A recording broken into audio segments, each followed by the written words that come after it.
পতাকাটা তুলে দিচ্ছেন। ইনকলাব জিন্দাবাদ, ইনকলাব জিন্দাবাদ, ইন্ডিয়ান সেকুলার ফ্রন্ট জিন্দাবাদ, ইন্ডিয়ান সেকুলার ফ্রন্ট জিন্দাবাদ।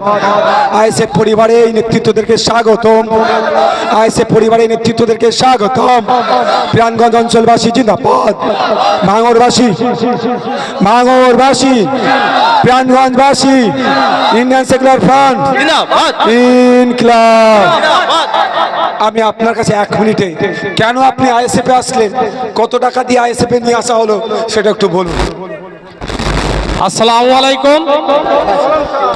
আপনারা কম বেশি আমাকে হয়তো অনেকে চেনেন, অনেকে চেনেন না। আমার বাড়ি সাঁইহাটি। আমি কাইজার আহমেদের হাত ধরে রাজনীতি করতাম। আজ দীর্ঘ 4 বছর আমাদেরকে বসিয়ে রেখেছে এই অঞ্চলে আপাতত যারা নেতৃত্ব দিচ্ছে, এবং বসে আছি তা সত্ত্বেও কেসের উপর কেস। 2025 19শে ডিসেম্বর আমার স্ত্রীকে নিয়ে আমি বেলেঘাটা সুপারনমন আশ্রমে যাই ব্লাডের জন্য। ওই দিন সন্ধ্যে 6টার সময় আমার নামে কেস হয়। তো তৃণমূলে থেকে রাজনীতি করতে পারবো না, রাজনীতিটা ওরা করবে, ওদের নেতৃত্ব দিয়ে ওরা নেতা হবে।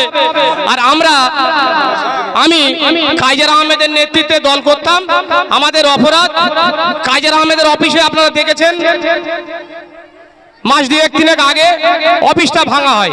সেখানে অভিষেক ব্যানার্জির, মমতা ব্যানার্জির ছবি ছিঁড়ে দেওয়া হয়, পুড়িয়ে দেওয়া হয়। যেসব দুষ্কৃতীরা ভাঙচুর করে তাদের সিসিটিভি ফুটেজ থাকা সত্ত্বেও তাদেরকে পুলিশ কোনো প্রোটেকশন নেয়নি। এইসব মনে ক্ষোভ নিয়ে এবং মিথ্যে কেস দিয়ে আমাকে জর্জরিত করে রেখে দিয়েছে, যার ফলে মনে দুঃখিতে, ক্ষোভে, অভিমানে আজকে আমি তৃণমূল দলটা ত্যাগ করে আইএসএফে জয়েন করলাম। আপনারা সকলে আমার পাশে থাকবেন, আমাকে সাহায্য সহানুভূতি করবেন। এবং আমার গ্রাম থেকে খবর আসছে যারা সিপিএম এর হারমাত, তারা সাঁইহাটি বটতলায় মাচায় বোমের ধরে নিয়ে বসে আছে। আমি কিন্তু কাফনও কিনে নিয়ে এসেছি সাথে করে, ভাইজানের দল করতে এসেছি, আমার সাথে কাফনও আছে।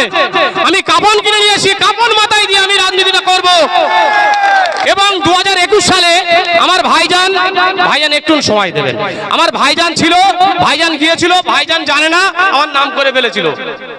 আমার নাম মন্টু, আমার নাম মন্টু। কিন্তু আমি এই কাফন মাথায় নিয়ে করে বলছি, রাজনীতিটা, আইএসএফ এর রাজনীতিটা আমি মন দিয়ে করব, মন প্রাণ দিয়ে করব। আপনারা আমার পাশে থাকবেন, সাথে থাকবেন। আরেকটা কথা বলি, আমাদের গ্রামের সাঁইহাটি 259 নম্বর বুথ পঞ্চায়েত মেম্বার শহীদুল চৌধুরী, তার ভাই কিয়ামত চৌধুরীর নামে ঘরের টাকা অ্যালটমেন্ট করা হয়েছে, অ্যাকাউন্টে টাকা ঢুকেছে, ঘর হয়নি। সাঁইহাটির সুপারভাইজার 259 বুথের সুপারভাইজার মিরাজ কাজী, এই রাহুল ভাইকে মারধরও করেছে মিরাজ কাজী। সে এখন বোমের থলে নিয়ে স্পটে বসে আছে। আজকে আইএসএফে জয়েন করার পরে হয়তো আমার উপর অ্যাটাক হতে পারে, আমি সে পরোয়া করি না। তো ওই মিরাজ কাজীর বোনের নামে একটা ঘর ঢোকে, মিরাজ কাজীর নামে একটা ঘর ঢোকে। আমি ভাইজানের সামনে বলছি, মিছে কথা বলছি না, তদন্ত করে দেখবেন, ঘর হয়নি, অ্যাকাউন্টে টাকা ঢুকে গেছে। আপনারা ভালো থাকবেন, আইএসএফ এসছি আপনাদের সাথে, যাতে আমি কাজে কাজ মিলিয়ে লড়াইটা করতে পারি। এবং আরেকটা সূত্র থেকে খবর পেয়েছি, ভোটের 10 দিন আগে আমাকে অ্যারেস্টও করে নিতে পারে। ভাইজান দেখবেন, ভাইজানের দলে এসছি, আমার সাথে আরো ছেলেপিলে আছে, হুমকি ধুমকি চলছে, অনেকে আসতে পারিনি, সীমিত কটা লোক নিয়ে এসছি। আগামী দিনই সংগঠন দেখানো যাবে। ধন্যবাদ ভাইকে। তবে তবে তবে মাথায় কাফন বাঁধা লাগবে না, আমাদের কাজ করছি তো একটা।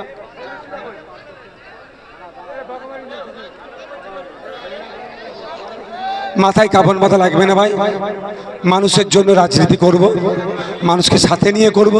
যদি না বেঁচে থাকি তাহলে কিভাবে রাজনীতি করব? দীর্ঘায়ু কামনা করি। তবে অনেক ধুমকি চুমকি দেবে, ওই ধুমকি চুমকিকে আমরা, এই ওইদিকে এখানে আনছো কেন, সাইড করো এখান থেকে। ধুমকি চুমকি উপেক্ষা করে মানুষের জন্য রাজনীতি করব। ধন্যবাদ। আমি আশা করব আইএসএফে না ভাই, আইএসএফের ছায়াতলে এসেছেন, আইএসএফের লক্ষ্য উদ্দেশ্য আদর্শকে এগিয়ে নিয়ে যাবেন ভাই। এবার বাকি যারা আছেন তারা, ঠিক আছে। আর কারা কোন অঞ্চল আছে একটু তাড়াতাড়ি করিয়ে নাও, ঠিক আছে ভাই। মন্টু ভাই, আচ্ছা ঠিক আছে। এই আর কি আছে, টাইমটা নাই বাপি, কোন অঞ্চল? আচ্ছা ঠিক আছে। আর কি আছে? ঠিক আছে, করে নিয়েছে তো দায়িত্বশীলেরা। ঠিক আছে, আচ্ছা ঠিক আছে, সকলে ভালো থাকবেন ভাই। চলো লড়তে হবে। একটা জয়েনিং আছে, জয়েনিংটা হচ্ছে এক সময় যাদেরকে দিয়ে অন্যায় করানোর চেষ্টা করত তারা বুঝতে পেরে গিয়েছে যে অন্যায় করলে ক্ষতি তাদের হবে। কোথা থেকে এসছে?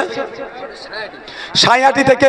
ভাই বাবু আপনাদেরকে একটু নিচে নামতে হবে একটু বাবু। এবার একটু জয়েনিং আছে, জয়েনিং আছে। আচ্ছা লাস্টে একটু আপনারা একটু হাত তুলুন তো ভাই। ভরসা করতে পারবো তো আপনাদের কাছে? ভরসা করতে পারবো তো? ভোটের দিনে যদি ভোট চুরি করার চেষ্টা করে মায়েরা রাস্তায় নামতে পারবেন তো নাকি? বোমের ভয়ে ঘরে ঢুকে গেলে হবে না কিন্তু।